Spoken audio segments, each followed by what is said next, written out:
ते एक मंत्री अशोक चौधरी मला वाटतं त्यांचं नाव. त्यांनी एक आव्हानाची भाषा केलेली की बिहार भवन आम्ही महाराष्ट्रात बांधून दाखवू. बघा, हा देश सगळ्यांचा आहे. भारतीय संविधानानं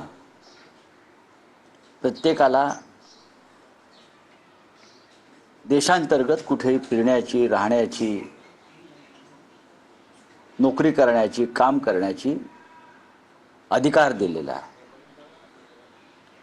आणि हे संविधान आम्हालाही माहीत आहे. आता ही जी भाषा आहे बिहारच्या मंत्र्यांची,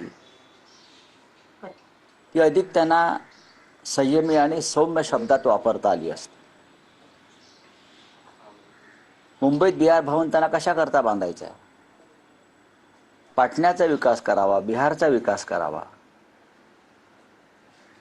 पण मुंबईमध्ये बिहारच्या जनतेची इथे जे रोजगाराला येतात त्यांची संख्या जास्त झाल्यामुळे त्यांना असं वाटतंय की बिहार भवन इथे बांधावं.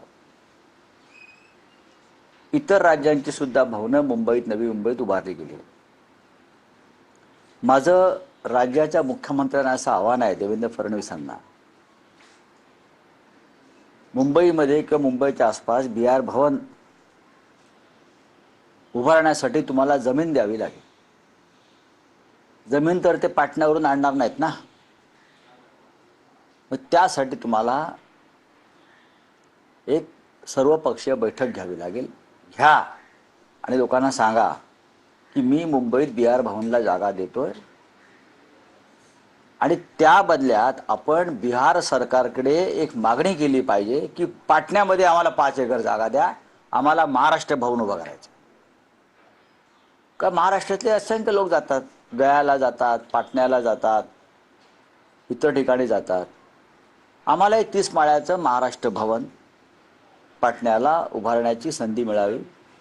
ही सांस्कृतिक देवाणघेवाण आहे असं मी मानतो. बिहारी बांधव जर आमचे असतील तर मराठी बांधवांना तुम्ही तिकडे स्वीकारलं पाहिजे. ही सांस्कृतिक देवाणघेवाण आहे आणि ती संपूर्ण देशभरात असायला हवी. फक्त मुंबईवरच आक्रमण का? मुंबईत जागा हवी असेल तर गौतम अडाणीकडून घ्यावी बाजारभावाने, FIR सह. सरकारकडून हवी असेल तर सरकारनं त्या बदल्यात बिहार सरकारकडे 5 ते 6 एकर जागा पाटण्यामध्ये, Gola road, Bailey road, new Pataliputra colony हे महत्त्वाचे तिकडले चांगले भाग आहेत बरं का, चांगल्या वस्त्या आहेत.